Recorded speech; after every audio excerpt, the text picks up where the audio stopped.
Hey, what's going down, everybody? This is Sarius, and I hope you guys are rocking steady out there. Welcome to episode 3 of the Darkest Dungeon. Guys, last week's episode was so hairpin, we were just about to die. Here, let's recap a little bit to give you an idea. And right here, another bleed effect.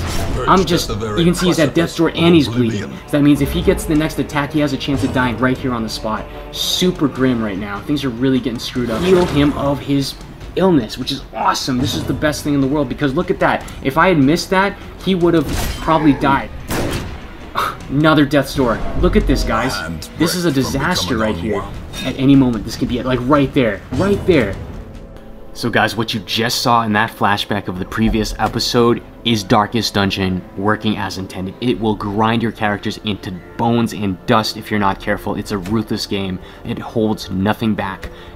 And you can see the psychological trauma that's starting to form up, and it's mounting on our bounty hunter. He's almost at the breaking point right there. So I got him some nice necessary R&R, and it's probably going to take him about 2 full expeditions before he's going to be mission ready again. At this point, provision is very important. You're going to see I'm actually going to stock up a little bit too much, but I honestly, in my honest opinion, think that excess is the key to survival in this game. You want to have as much preparations laid out as possible before you hit this dungeon. I'm doubling up on just about everything except the holy water, which I'm going to regret later. I wish that I had doubled up on holy water, but that's going to be okay. I stock up on extra food, and although that all the tools that you use in excess are probably going to get thrown away at the end and you're going to lose that money, you won't be able to use them again, which I think a lot of people are debating whether that's cool or not, but honestly, I think that it's well worth the risk. Even if you do suffer some losses and you don't have a whole lot of gold rolling in as much as you would, we are going to go for survival, guys. I love my characters. I want them to win. I want them to succeed. It's very important.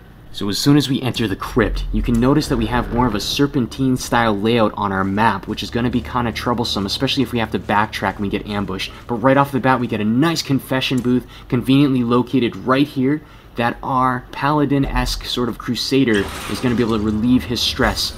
Really, really awesome. I thought we were in the clear, but the game throws another curveball, and Dama, who just came back from his break, has to deal with that. What a way to welcome him back to the dungeon, guys. What a bunch of jerks. Come on, game. You're better than that. So right here, we got to move northbound. Looks like 2 blocks up, we're actually going to have an enemy encounter. Everybody is fresh, ready to rock and roll. You can see their stress levels are relatively low. We've got a troll bookshelf here. I stay away from bookshelves. Maybe you guys might have better luck than I do, but I stay the hell away from them. They've done nothing but curse my characters and add unnecessary stress that bring us to the breaking point. I don't want that at all. So right here, you notice that we do have a party heal with the brand new cleric here. She's going to actually go for the stun with dazzling light. It raises the torch level also, which is super advantageous to you. And look at Dama getting in some nice grape shot damage. Nice AoE spell right there. Dealing with some trash mobs right here. They're not too bad. And I went ahead and just kind of experimented with her barbaric yelp. And right here you can see that it does do a self debuff, so that's one of those situational things you got to be real careful about, which is pretty interesting. So right now I'm going to try to take advantage of the stun, and I'm going to try to see if I can get our cleric to hopefully get a necessary party heal in. Notice how this cleric, Duval, actually has an AoE party heal, which I heard has a higher net heal, which is awesome, versus, again, the pinpoint heal that our other cleric had. So it's pretty interesting to see different playstyles. All the skill sets are randomized with the stagecoach, but it's really cool. We have brand new adventures coming in every single week, which really keeps the game flowing. I really love that. It really brings back the roguelike element, because there's going to be so many new adventures, but I love the persistence of it. And right here, bone pile, baby. We're going to be able to clear right through the rubble because we have double shovels. Again, we might waste some of these shovels and tools and things, but it's so worth having extra just in case you get hit with an unnecessary, unlucky roll where you have like 3 barricades to go through. Look at this right here. Remember, guys, 2 is 1. See what I'm saying? This is so important, guys. And right here you can see our torch is just getting beat down. It's just a very dark and very evil place. And having extra food, I feel confident, especially if you're at death's door. You can use food to actually regain some of your health off death's door, off battle, of course. So now we have double arbalests in the back. They're entrenched, and they can do maximum damage to our party, ripping us apart. I end up taking this time to really focus. Should I do take aim, or should I just go and start attacking? I noticed that the chance to hit is about 80%, so I say, yeah, let's go for it. Let's start attacking them. You know, forget the whole take aim thing, because these guys are double DPS characters. They're going to really hurt you. Their range, they can all go bad very quickly. So instead of going for like a party heal, which again you see a lot of newer players go, I said let's go for stuns. Let's get the guy that has a high crit chance out of the way. He loses a turn, which is amazing. And again, Vestal is just taking a beating here. Arrows flying, bolts flying rather. We've got all kinds of crazy stuff going. And look at that double kill with that awesome Zealous accusation. Very powerful. Love this character. I'm really starting to really love Hellion. She's very powerful. She's got a nice front row killer. Grape shots doing a nice little chunk of damage here against these enemies. So now with the first two enemies out of the fight, the Arbalists have to close the distance with their bayonets. Hand-to-hand combat, baby. Not a smart idea when you're going against a Crusader who's been through war and war and war and fighting, and you have this Barbarian ready to slice things in half. Really great advantage. We're going to capitalize on this. Getting our Vestal to do a nice party heal. She procs for 2, which is awesome. I'm so happy about that because normally the average is about 1 to 2, give or take. So 2 is always a good roll. As you can see here, we can take a little bit of damage, but that's not going to be nothing for our party. We're going to blaze through these enemies quickly like a hot knife through butter. We're going to finish up as much as possible. Damas going to take action. He's going to go forward. Going to try to go for a quick kill because it does a little bit more damage, although the bleed is not going to happen, especially against Bone Warriors. And Renal he just does what he does. He goes and kills everything. Now, I was careful about the strong box. It's unlocked already, so future reference, guys, you don't need skeleton keys on them, okay? Just to let you know, you can just open it up, and hopefully it won't be trapped. I'm always pretty paranoid about opening chests without any sort of catalyst, if you will. So we're going to move on. We're going to proceed upwards and try to hopefully get ourselves back. Rather, not upwards. We're going to go back southbound and hopefully find our way back to the rest of the mission. But again, it's a scouting mission. These are my favorite because you get to explore 90% of the rooms, but you still get rewarded just about in full. So if your party's just about on the breaking point, you can back out.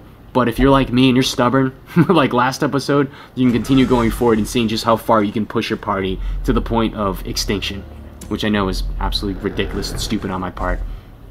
We get our first pangs of hunger, but that's easily satiated with a quick repast. We're moving forward, things are going good, and my spirits are up. It's funny how this game, you get really attached to your characters because there's so much hardship, there's so many cracks that can form in your group to really devastate everything, and if you don't react quick enough or you don't expect things happening, you can really get in a world of hurt. It's amazing. Again, this is why I should have brought more holy water. I could have had a better chance at getting all of us down to 0 point in terms of our stress, but it's okay. It's not a big deal. Carrying just 1 is actually just enough in my honest opinion, but next time for future reference I might bring another one. It's not really that expensive anyway. We're going to be moving into the next room, and as you can see, skeleton keys here with anything, in my opinion, locked will give you a better chance. Look at that gold there. We got a good expedition. We got busts. We've got some great stuff already. This is a really good run. Now there is a ceremonial urn, and I'm going to be honest with you, I think holy water might work with it. I haven't confirmed it yet, but I just want to stay clear of it. So thanks to our expert level scouts here, our rogue Dema is going to actually take care of the trap without a hitch, man. What would be really cool is if you had the option to recover traps and then use it against enemies in game, whether it be in the campsites, etc. That would be really cool. It add another, I think, diversity to the class and really distinguish him and pull him out a little bit. One cool thing about this is that we're getting really awesome procs on torch scouts, which is great. This is amazing. It's so helpful to have battlefield intel. We know that we're going to have an engagement up close, and this is going to be well worth your time, guys. We're going to be moving forward. You're going to see that the torch levels is actually going to drop as soon as we get into battle here. And I have a little trick here for some of you new players and people that are thinking about it. So guys, torches, as well as bandages, antidotes, things like that, do not cost a turn, which is awesome, guys. This is so great, so you can keep your level of light up as much as you possibly want.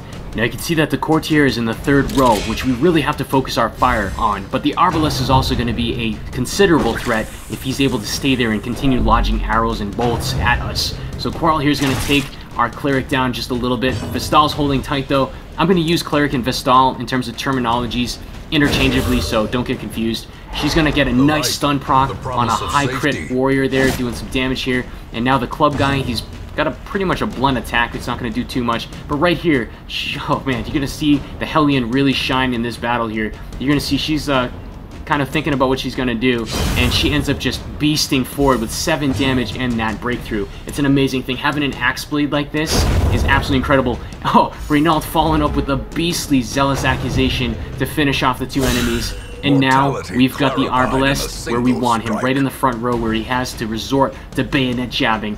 Alright, so with the last guy left, the Arbalest has to close the distance with bayonet jabbing, and this is an awesome opportune moment for you to get some necessary damage in, get him on the brink of death, and just slowly start healing up your team, getting yourself ready to rock and roll. That's so important. So instead of killing him outright, which Ronald is very good at doing, you've seen him in numerous videos clutching for us, I ended up saying, you know what, let's focus on our battle clear, get those necessary party heals going, and right now, I said, Dama, go ahead and finish him off, brother.